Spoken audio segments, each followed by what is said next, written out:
इंतजार तो बहुत होगा आपको सवाल जवाब वीडियो का, तो चलो आपके इंतजार को यही समाप्त करते हैं और शुरुआत करते हैं पहले सवाल से, जो कि किसी ने मुझसे किया है कि मैम ड्रैगन कॉन्डम के फायदे और नुकसान क्या हैं, इसके बारे में बताइए।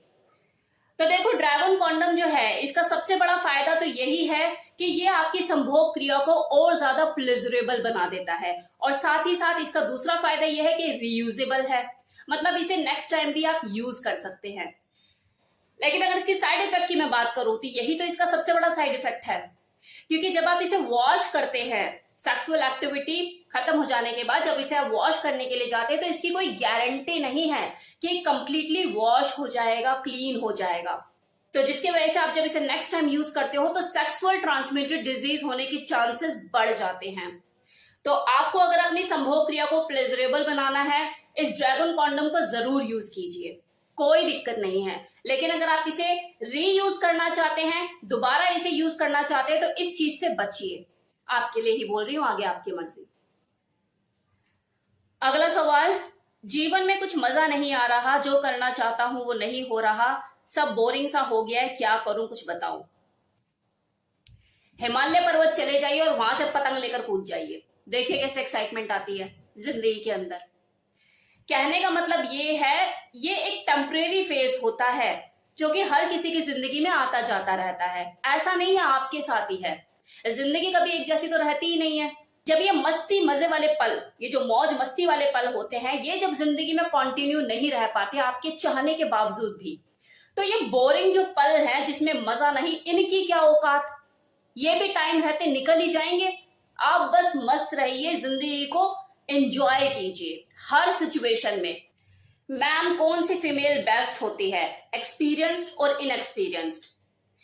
देखिए, अगर उसके साथ करने वाला कोई मेल है, मतलब पुरुष, तो उसके लिए चाहे वो एक्सपीरियंस्ड हो या इनएक्सपीरियंस्ड, दोनों ही बेस्ट है। लेकिन अगर बात उठती है कि किसी फीमेल के लिए कौन सा पुरुष बेस्ट है, एक्सपीरियंस्ड या इनएक्सपीरियंस्ड, तो उसके लिए हमेशा एक्सपीरियंस्ड मेल ही बेस्ट होता है। अगर आप मेरी बात को समझ पा रहे हैं, बहुत अच्छी बात है। नहीं समझ पा रहे हैं तो इस आंसर को जो मैंने दिया है बार बार रिपीट करके सुनिए, आ जाएगा समझ में। अगला सवाल किसी ने किया है, बहुत परेशान है ये। मैम मेरी एज 28 साल की है और अब मेरे लिंग में वो तनाव नहीं आता जो पहले 2-3 साल पहले आया करता था। क्या 25 साल की एज के बाद सेक्स में कमी आ जाती है? मैं आपसे ये सवाल पिछले 2 महीने से पूछ रहा हूं, प्लीज मुझे बताइए। अब देखो, जो आपको जो डाउट हो रहे हैं ना कि 25 साल के बाद क्या सेक्स में कमी आ जाती है, वट जो आपके अंदर शंका उठ रही है, कमी तो सेक्स में 40 साल के बाद भी नहीं आती अगर आपका खान पीन अच्छा और आपने अपनी बॉडी का निरंतर ध्यान रखा है। लेकिन जैसा कि आप बता रहे हैं कि आपको अभी 28 साल में अपनी एज बताई है कि इसी दौरान आपको ये दिक्कतें होनी शुरू हो गई है, तो क्या हैंडपंप से पानी ज्यादा खींच लिया, मतलब मैस्टरबेट दबा के रेगुलरली? क्योंकि अगर ऐसा है तो देखो, ये फिजिकल वीकनेस भी हो सकती है आपकी, और ये भी हो सकता है कि इस वजह से आपकी जो पीनस में तनाव कम आ रहा हो, मतलब ब्लड का फ्लो अब उस तरीके से नहीं हो पाता हो जिस तरह से पहले होता था, इसलिए आपको हार्ड इरेक्शन फील ना होता हो। एक ही सॉल्यूशन है, आयुर्वेदा पर जाइए, शिलाजीत अश्वगंधा को अपनी डेली डाइट में ऐड कीजिए। लेकिन इससे पहले आप किसी आयुर्वेदिक कंसल्टेंट से कंसल्ट कीजिए, वो आपको आपकी बॉडी के हिसाब से प्रॉपर डोज सजेस्ट करेगा और आपको खाने का तरीका बताएगा। अभी से ध्यान दीजिए, आपके लिए ही बोल रही हूँ। आगे जाके अगर आपको रिकवरी करनी है, खाने पीने पर ध्यान दीजिए, अच्छी नींद लीजिए, एक्सरसाइज कीजिए, अश्वगंधा, शिलाजीत, सफेद मूसली, काली मूसली, इसका सेवन करना शुरू कीजिए अल्टरनेट डेज पे। लेकिन इससे पहले आप किसी आयुर्वेदिक स्पेशलिस्ट से कंसल्ट कीजिए। अब अगला सवाल है कि अल्कोहल और स्मोकिंग से सेक्स पावर में कमी हो जाती है? बिल्कुल हो जाती है।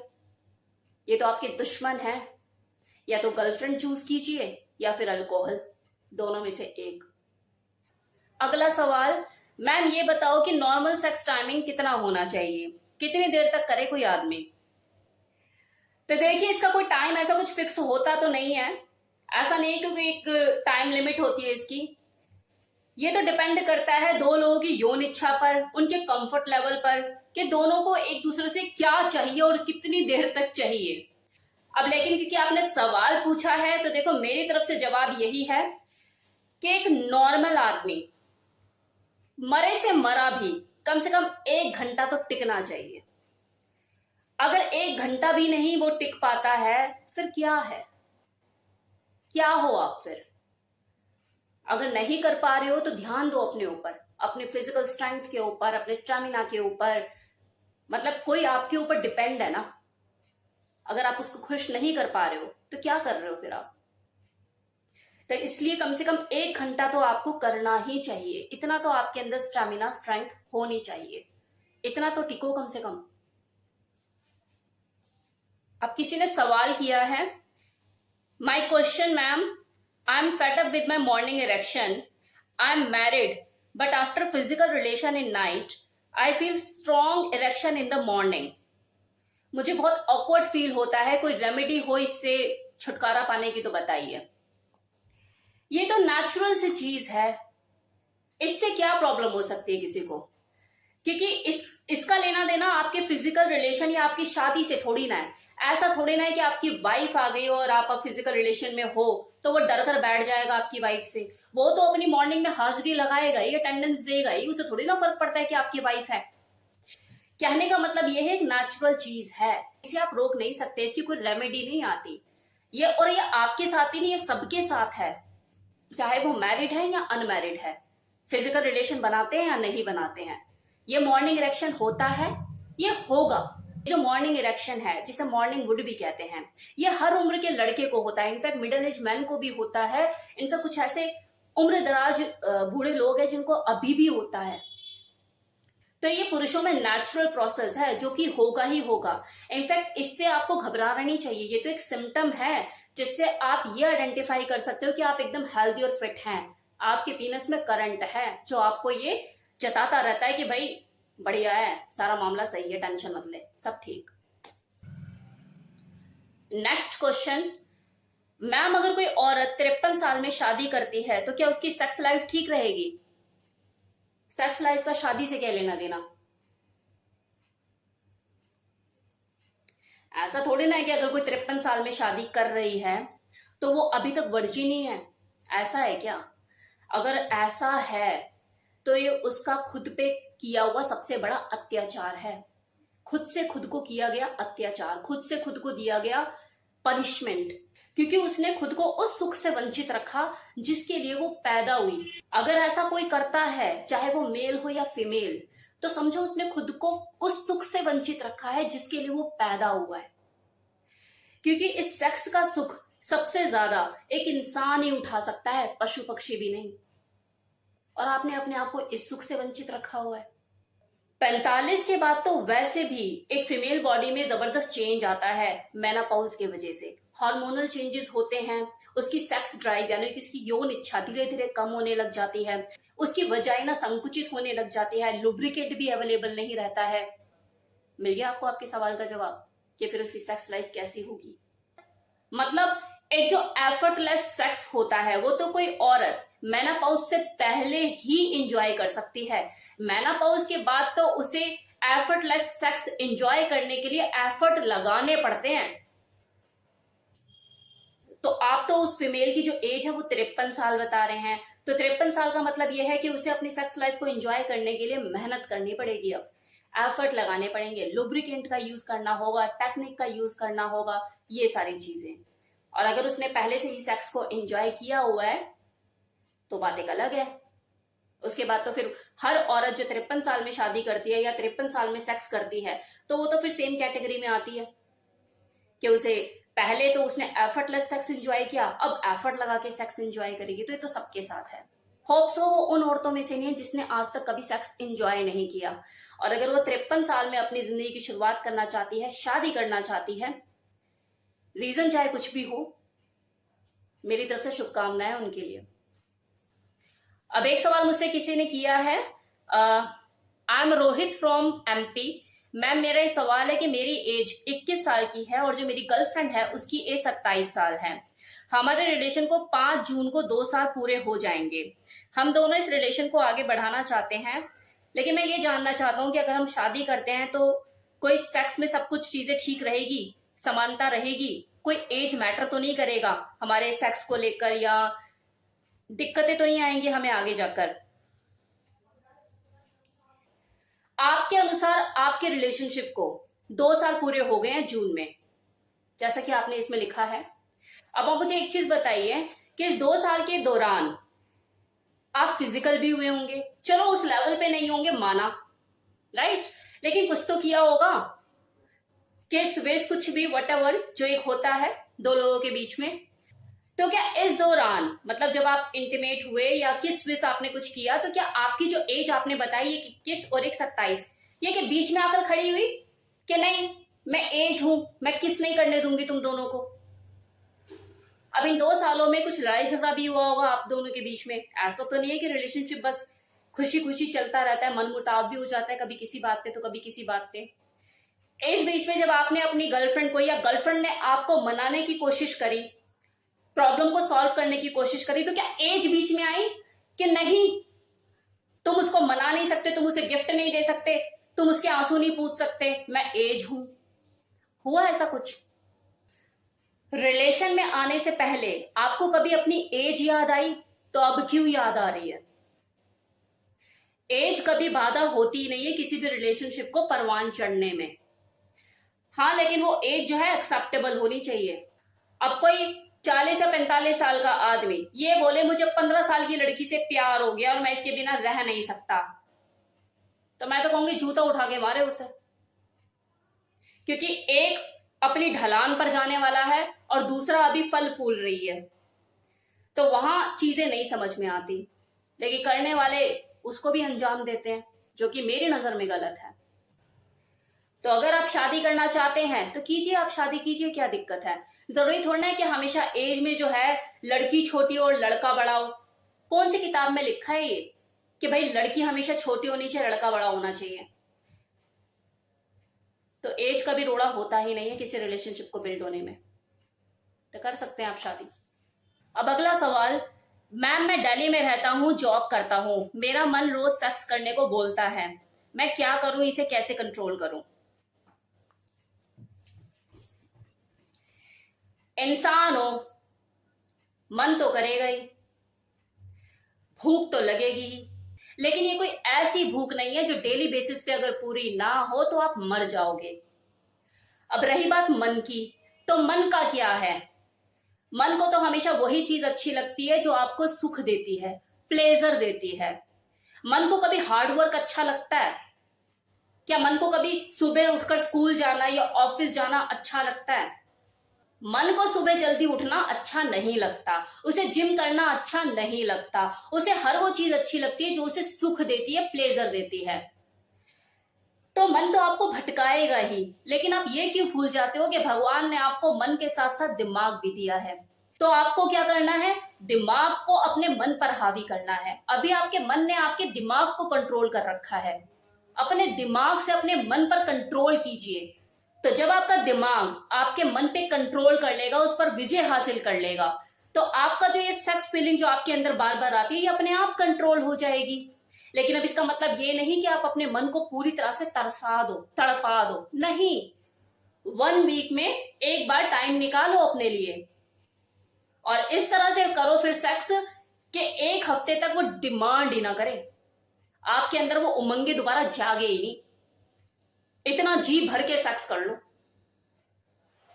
अगर आपकी वाइफ है तो वाइफ के साथ, गर्लफ्रेंड है तो गर्लफ्रेंड के साथ। पकड़ो कोई महीने में 1 दिन या महीने में 2 दिन ऐसे फिक्स करो, सेक्स डे मनाओ, उस दिन पूरा दिन सेक्स, सेक्स मैराथन दबा के करो। अगले महीने तक आपका जो मन है आपका गुलाम बन कर रहे, वो जो किंचू किंचू चिंचू चिंचू करता है ना, वो करे ही ना। आपके दिमाग के आगे आपकी मन की कोई औकात नहीं, सारा खेल ही दिमाग का है, मन तो आपका गुलाम है। अब एक सवाल किसी ने किया है कि मैम मेरी वाइफ उत्तेजित नहीं हो पाती, क्या उसे टैबलेट देना सही रहेगा, वाइग्रा एंड ऑल? देखिए, इस बारे में ना मुझे कोई ऐसी विशेष जानकारी नहीं है और मुझे टाइम भी नहीं मिला इसके बारे में मैं स्टडी करती या रिसर्च करती, तो आपको इंतजार करना पड़ेगा।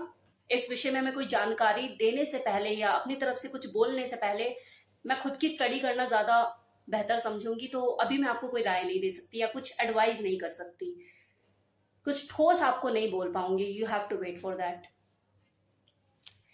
अगला सवाल, ब्लो जॉब के दौरान मेरी जीएफ मुझे किस करती रहती है, क्या ये कुछ यूनिक है?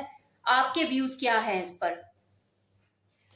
आपको ज्यादा प्लेजर फील कराने के लिए वो ऐसा करती है, आपको ज्यादा सुख देने के लिए वो ऐसा करती है, अपना प्यार जाहिर करने का ये तरीका है उसका, खुद का समर्पण आपको शो करती है। You are lucky boss.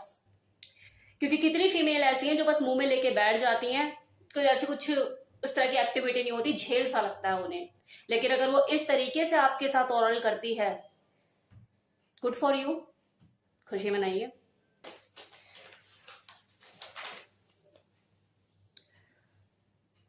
अभी एक कोई सवाल नहीं है, लेकिन हाँ, जब मैंने 45 मिनट्स की वीडियो के लिए आप लोगों से राय मांगी थी तो किसी ने कहा था कि नहीं, बिल्कुल मत बनाइए आप ये सवाल जवाब वाली वीडियो, क्योंकि इससे आपकी इमेज खराब होगी। ऐसा मेरा मानना है। आगे आप खुद समझदार हैं। तो ये कोई सवाल नहीं है, लेकिन मैं इसके ऊपर कुछ बोलना चाहूंगी। अगर मुझे इतनी अपनी इमेज की पड़ी हुई होती, या मैंने इतनी खासा मेरे को चिंता होती हाय मेरी इमेज, तो ये रिया मल्होत्रा का चैनल नहीं होता। इमेज की चिंता देखो हमेशा उन लोगों को होती है जिन्हें किसी से कोई लालच होता है। मैं वो इंसान हूं जिसे ना अपनों से कोई लालच है और ना ही कोई बाहर वालों से। आपको अगर किसी से कोई अपना पर्पस सॉल्व करना है, बनाते रहो आप उसके सामने अपनी इमेज। लेकिन अगर आपको किसी से कोई लालच ही नहीं है और आप अपने आप को वैसे ही प्रेजेंट करते हो जो आप हो, अंदर से भी और बाहर से भी, और उसके बावजूद भी अगर आपकी कोई कद्र करता है, आपको वैल्यू देता है, आपको रिस्पेक्ट देता है, तो वही आपका सच्चा वेल विशर है, जिसे इस बात से कोई फर्क नहीं पड़ता कि आपकी इमेज क्या है, क्योंकि उसे आपसे मतलब है। आप जो इंसान हो उससे मतलब है, उसकी इमेज से मतलब नहीं है। और वैसे भी इमेज का क्या है, अमिताभ बच्चन और ऐश्वर्या राय को लेकर जिस तरह की वीडियो वायरल हुई पड़ी हुई थी अभी कुछ टाइम पहले, उसके बारे में आप क्या कहोगे? उनकी तो अच्छी खासी इमेज है, वो तो सेक्स टॉपिक के ऊपर बात भी नहीं करते। एक मिस वर्ल्ड और एक सुपरस्टार, छोड़ा आप लोगों ने उन्हें। मतलब आपकी बात नहीं कर रही, लेकिन वो लोग जिन्होंने उनको बदनाम करने की कोशिश करी है, उनके रिलेशनशिप को बदनाम करने की कोशिश करी, छोड़ा है क्या किसी ने उनको? उनकी इमेज का तो आप लोगों ने कचरा कर दिया। तो मुझे इमेज से कोई फर्क नहीं पड़ता, मैं जो हूं मुझे किसी को प्रूफ करने की जरूरत नहीं है।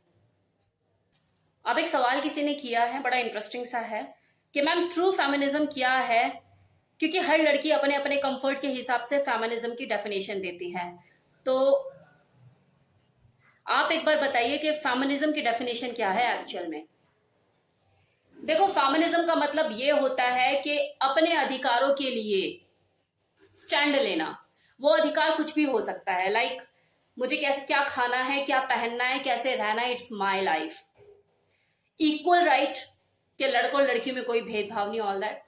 लेकिन कई बार इस फेमिनिज्म की आड़ में कुछ फीमेल ऐसी चीजें कर देती है जो दूसरों के लिए सरदर्द बन जाता है।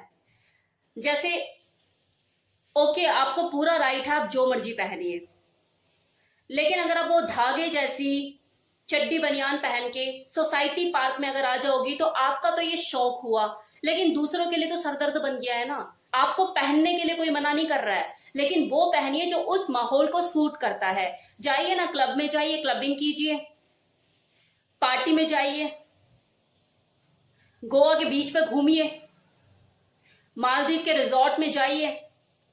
वहां अगर आप सूती साड़ी पहनकर चलती हुई, फिरती हुई, घूमती हुई नजर आओगी तो आपको कोई अनपढ़ गवार कहेगा।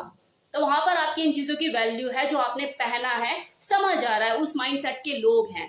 पब में जाइए, क्लबिंग करिए, मिलेंगे आपको आपके जैसे लोग वहां पर, जिन्हें इस बात से कोई फर्क नहीं पड़ता कि आपने क्या पहना, वहां पे सभी नंगे हैं।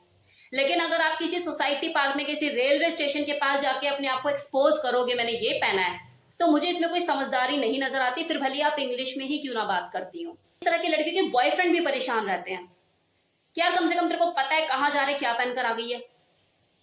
तो ऐसे में वो कहती है अब तुम मुझे सिखाओगे कि मुझे क्या पहनना है क्या नहीं। अरे भैया, आपको कोई सिखा नहीं रहा है, आप सीखी सिखाई हैं, लेकिन कम से कम आपको ये तो पता होना चाहिए आप कहां पे क्या पहन रही हैं।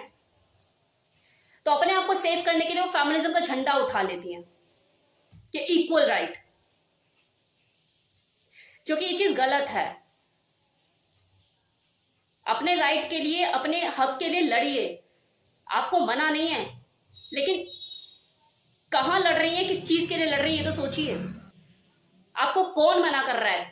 स्टाइलिश कपड़े पहनने से आपको कोई मना नहीं कर रहा है, लेकिन स्टाइलिश कपड़े पहनकर, कुछ भी कटाफटा पहनकर कहाँ जा रही है, उस चीज के लिए आपको मना किया जा रहा है। अगला सवाल, रफ सेक्स करने के बारे में वीडियो बनाइए। बना चुकी हूँ, लाइफस्टाइल चैनल जो है मेरा, उसमें रफ सेक्स के ऊपर मैंने वीडियो बनाया हुआ है, जाके देखिए। Lifestyle the hottest only, rough sex करके लिखोगे तो आ जाएगा। और साथ में आपने ये पूछा है कि रफ सेक्स करने के लिए तैयार कैसे करें अपनी वाइफ को। रफ सेक्स करने के लिए ना केवल बॉडी को रफ बनाना पड़ता है, बल्कि अपने माइंड को भी तैयार करना पड़ता है।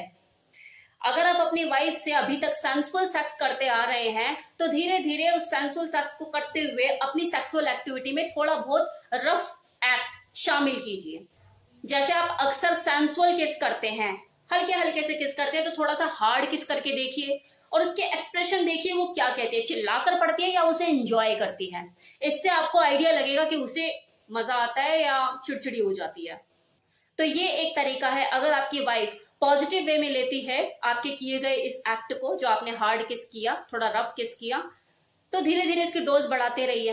लेकिन अगर आपकी वाइफ बिल्कुल मना करती है, तो आप उसे किस दिन लेकर बैठिए और उसे बताइए it is also another way of sex. ये भी एक तरीका है सेक्स करने का, एक बार करके तो देखते हैं कैसा लगता है। उसके अंदर क्यूरियोसिटी जगाइए, इंटरेस्ट उसके अंदर पैदा कीजिए। जब उसके अंदर इंटरेस्ट आएगा तभी वो आपको कोऑपरेट कर पाएगी, वरना नहीं। कोई बेटा अपने बाप जैसा कैसे हो सकता है और कोई बेटी अपनी मां जैसी कैसे हो सकती है, इसके बारे में कुछ बताइए। किसी ने आपको कोई टॉन्ट मारा है क्या, जो आप मुझसे पूछ रहे हैं? चलो खैर, देखिए ऐसा कुछ नहीं होता। हर इंसान अपना व्यक्तित्व लेकर पैदा होता है, लेकिन क्योंकि इसकी जो पैदाइश होती है वो दो लोगों के फिजिकल इन्वॉल्वमेंट उसमें शामिल होती है, तो कुछ सिमिलरिटी उसमें मिलना स्वाभाविक है। जिंदगी के कुछ पड़ाव ऐसे होते हैं जो हर इंसान के लिए एक जैसे होते हैं। बचपन, जवानी, बुढ़ापा, जिससे हर इंसान को गुजरना ही होता है। ये तीनों स्टेज पार करनी ही होती है। तो जिस पड़ाव से आप गुजरे, आज आपके बच्चे गुजर रहे हैं। तो जब आपने उस जिंदगी के उस पड़ाव को पार किया, तो आपका बिहेवियर कैसा था, आपका एटीट्यूड कैसा था, वही एटीट्यूड आज आपके बच्चों का है। तो ऐसे में जिन लोगों ने, आपके बड़े बूढ़ों ने आपका बचपन देखा और अब वो आपके बच्चों का बचपन देख रहे हैं, तो वो तो बोलेंगे ही ना अपने बाप पे गई है, अपनी माँ पे गई है। जबकि देखो एक ऐसा टाइम भी आएगा आगे आने वाले टाइम में, जब आपके बच्चों की जो मानसिकता है वो अलग तरीके से डेवलप हो जाएगी, क्योंकि उसके जो एक्सपीरियंसेस होंगे लाइफ के वो अलग होंगे, आपके लाइफ के अलग है, वो उससे मैच ही नहीं खाएंगे। तो उसकी मानसिकता अलग तरह की डेवलप हो जाएगी, जिससे आपका कोई लेना देना होगा ही नहीं। तब वही लोग बोलेंगे कि यार अपनी माँ पे तो बिल्कुल भी ना आएंगे, अपने बाप पे तो बिल्कुल भी ना आएंगे। फिर आप क्या करोगे? तो देखो ये बातें हैं बड़े बूढ़ों की, बातों का क्या। तो आप टेंशन बिल्कुल मत लीजिए, चलने दीजिए जैसे चल रहा है। और वैसे भी देखो इतनी गहराई तक हर किसी की सोच नहीं जाती। चलो आपने तो सवाल किया तो मैंने आपको बता दिया कि इसके पीछे ये रीजन होता है जो लोग कहते हैं, लेकिन जनरली लोग वहां तक पहुंच नहीं पाते कि लोग ऐसा क्यों कहते हैं। ये तो मेरी आदत है कि मैं क्यों के पीछे पड़ जाती हूँ, तो आपको बता पाई कि इसके पीछे ये रीजन है। तो आज का ये वीडियो मैं यही समाप्त करती हूँ। मुझे नहीं पता है कितने मिनट का बना है, 30 मिनट का या 25 मिनट का। वैसे मेरी कोशिश थी 30 मिनट्स मैंने फिक्स किए हैं सवाल जवाब के वीडियो के, 45 मिनट्स, क्योंकि कुछ लोगों ने कहा है कि बहुत ज्यादा हो जाएगा और कुछ लोगों ने कहा है कि नहीं हम तो 1 घंटा भी झेल लेंगे और 2 घंटा भी झेल लेंगे, लेकिन मेरे पास भी तो टाइम होना चाहिए ना। तो मुझे 30 मिनट्स एकदम सही लगा। इसमें ये सभी के लिए सूट करता है, 45 वालों के लिए भी जिन्होंने एग्री किया, 15 मिनट वालों के लिए भी और 25 मिनट वालों के लिए भी। Thank you so much.